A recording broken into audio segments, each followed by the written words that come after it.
Find a career you love with Pickaway Ross Adult Education. Skilled trades careers are in high demand with no signs of slowing down. Pickaway Ross offers career training programs with expert instructors and hands-on learning tactics to create a variety of opportunities. Visit our website for more information. Visiting with Scott Hagan, he is the barn artist, and we appreciate you coming to Chillicothe to do this wonderful mural that is a mail pouch advertisement. It's been a fun project, as you would expect. I mean, this one is very historical in nature. It's very old, so that's kind of the appeal to the project as well. And to be able to do it and be asked to do it, well, it's a privilege. So started on Monday. It's Wednesday, and probably going to need another day to finish. They're all different sizes. This actually is a pretty large one. I mean, they would tailor those to the size of the building or the space that they have. There's a lot of lettering going on in here, so it does take, a little bit of time to do it. As you can imagine, today the bricks are quite more weathered than they were then, but at the same time, it's just fascinating. As I'm doing the artwork and come across it to see how they did things and to wonder how they did some other things, it's very fascinating just to watch it kind of unfold even for myself. Watching you do this, I've wondered what type of paint you had to use. Is there a particular type for brick? Well, of course you want to use a paint that lends itself to masonry and concrete. So that's what we're using here. And it's just, I kind of have a set outdoor paint I use for all projects. That's what I'm using here. They would have used a completely different oil-based. Matter of fact, they would have mixed all their paints probably from linseed oil, from what I understand. And so the colors would have been maybe even different for each one that they did, especially the yellows. The font, as you would say today, or the style of letter as I would say it, is unique for me on this one because I'm noticing that they rounded the inside of the letters and squared off the outside. That's something I haven't seen before myself.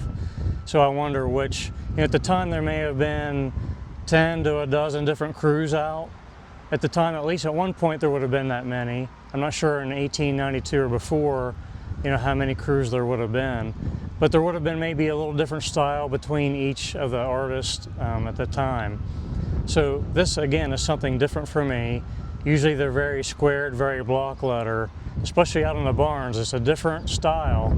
Harley work style was different than Zimmerman's style. And Zimmerman would have came after these guys.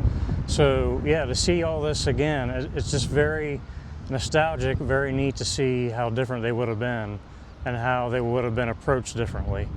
Obviously they didn't have a lift like what you have today, probably a scaffolding of some sort. Well, how they would have done it is, I have to do it a little bit differently because I'm trying to copy their work and go over top of it. But they would have gone in, likely, and blocked out the whole thing with blacked out the whole area, then gone over and just with a brush and just gone through and just, you walk down and you mark it with a brush where you think the letter would be.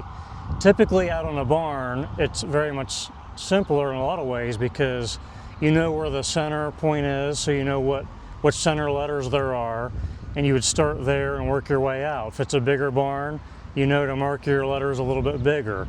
Here, it's different just because the style might be different. So I'm going to guess here, at the very least, they would have had paper, probably drawn it out on paper and a grid, maybe even done a grid of some sort here to do that process. I'm guessing a few things I see. I'll see some brush marks. It almost looks like, I was there another sign here before this one? I don't think I'm seeing another sign. I think I'm seeing those brush marks where they would have roughed out where the letters would be. So I think that's what I'm seeing. Other areas, I can still see nail marks from like the circle there where they would have made a center nail and had a string and used another nail to go around and score the brick. I can still see the scoring of the brick. Wow. As a matter of fact, it's there enough where I'm using that still to make that final edge.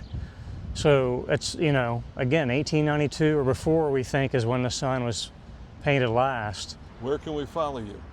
Barn Artist. The Barn Artist on Facebook's the best place. I've got a website, of course, but it doesn't get updated as often. The Barn Artist on Facebook is the best place to look me up. I usually post things as I'm going, and finished works there for sure, and just scroll through and look to see what I've been doing lately.